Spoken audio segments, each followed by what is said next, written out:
You've done everything that you need to do. The underwriter's approved your loan. Now what? What does it take to get to closing, and what can you expect at closing? At the very beginning of the process, you received the initial disclosures. Basically, our best guess of, hey, this is what we think your closing costs are going to be. But by the time we get to the end of the process, you get your closing disclosures.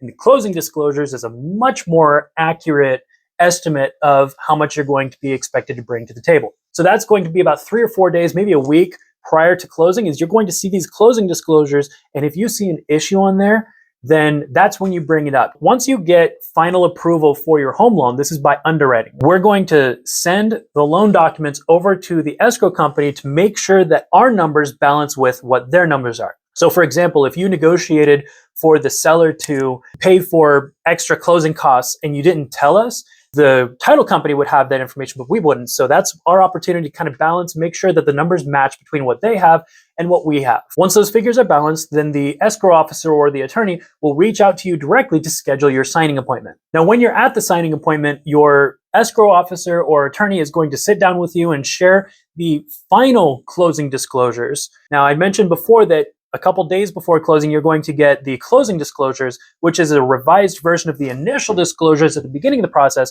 Well, now you're looking at the final closing disclosure, because if there were any discrepancies or the closing date changed, then this is where you get the exact dollar figure of how much you need to bring to closing. Ideally, the escrow officer or attorney is going to let you know how much that figure is going to be once they're scheduling your signing appointment. So they'll give you a call, they'll schedule your appointment, and they'll be like, okay, by the way, here's how much you need to bring. Once you finish your signing, it's actually pretty anticlimactic. In many states, you usually end up funding and recording the next day, sometimes later that same day, but ultimately, it's mostly just a text or an email or phone call saying, hey, congratulations, you've funded. I mean, I'd love to bust out the confetti and the pop things, whatever that's called. That's just not a thing. Fund the loan, the title company records the sale with the county, and once that's done, then the home is legally in your name and your real estate agent can hand you the keys and you can start moving in. Congratulations. So to recap, a couple days before closing, you're going to get your closing disclosures to make sure that everything looks good. Then on the day of closing, you're going to get the final closing disclosures to make sure that everything is perfect.